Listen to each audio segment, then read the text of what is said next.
સૌથી પહેલા વાત આગની ઘટનાઓની, જ્યાં દિલ્હીમાં હોટેલની જે આગની ઘટના બની ત્યારબાદ વડોદરા તંત્ર હવે એલર્ટ મોડમાં છે। વડોદરામાં હોટેલ અને સાથે જ રેસ્ટોરન્ટમાં ફાયર સેફટીને લઈને ચેકિંગ પ્રક્રિયા હાથ ધરવામાં આવી છે। શહેરમાં મોલ્સ, હોટેલ્સ અને રેસ્ટોરન્ટ્સમાં સઘન ચેકિંગ પ્રક્રિયા હાથ ધરવામાં આવી રહી છે। 400થી વધુ હોટેલ અને રેસ્ટોરન્ટમાં ફાયર સેફટીનો ભંગ સામે આવ્યું છે। ચેકિંગમાં અનેક ઇમારતોમાં ફાયર છતીઓ પણ સામે આવી છે। પાર્કિંગની જગ્યામાં બેન્ક્વેટ હોલ અને સાથે જ ઓફિસો બનાવી દેવામાં આવી છે। 600 જેટલી ઇમારતોને ફાયર નિયમોના ભંગ બદલ હવે notice ફટકારાઈ।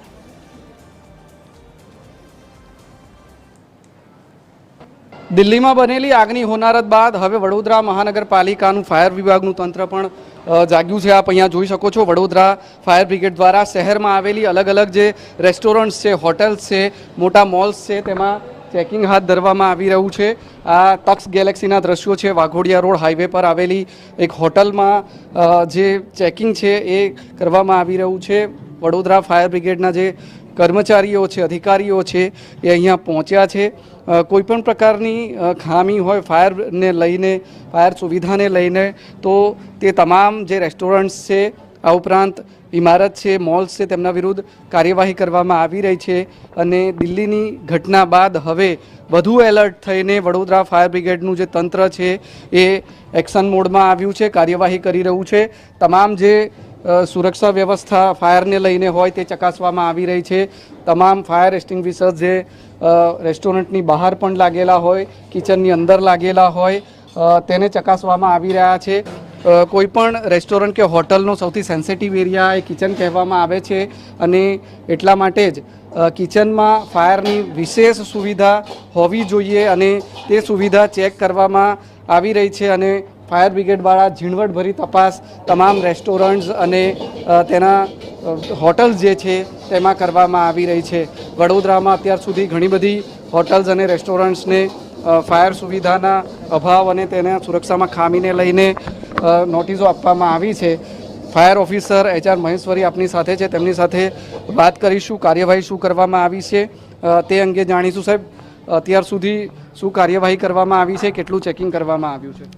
Vadodara fire and emergency service દ્વારા ડેલી તપાસ ચાલુ જ હોય છે। બેન્ક્વેટ હોલ, રેસ્ટોરન્ટ, હોટેલ અને જ્યાં જાહેર ઇમારતો છે એની બધાની ચેકિંગ ચાલુ જ છે। અત્યાર સુધી કેટલી ઇમારતો ચેક કરવામાં આવી છે અને કેટલાને નોટિસ આપવામાં આવી છે?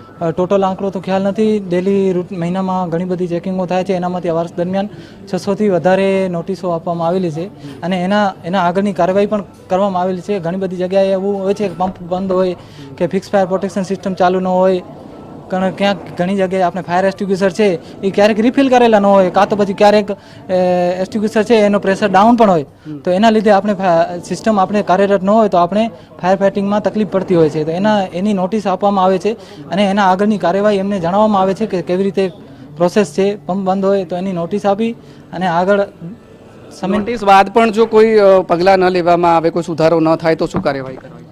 એના આગળની કાર્યવાહી કંટ્રોલ દ્વારા થાય છે। ઓકે, તો આ જે ફાયર ઓફિસર છે તેમનું કહેવું છે કે વડોદરામાં અત્યાર સુધી 600થી વધુ એટલી ઇમારતો છે જેમાં ફાયર સુવિધાને લઈને ખામી જોવા મળી રહી છે અને દિલ્હીની ઘટના બાદ વડોદરા ફાયર બ્રિગેડ વધુ એલર્ટ મોડ પર છે અને તમામ જે ઇમારતો છે વડોદરા શહેરમાં આવેલી, બહુમાળી ઇમારત હોય, રેસ્ટોરન્ટ્સ હોય કે હોટલ્સ હોય, તમામને ચેક કરવામાં આવી રહ્યા છે અને અત્યાર સુધી 600 જેટલા જે ઇમારતો છે, મિલકતો છે, તેને નોટિસ પાઠવવામાં આવી છે। કેમેરામેન જિગ્નેશ સોલંકી સાથે અમિત ઠાકોર, TV13 વડોદરા।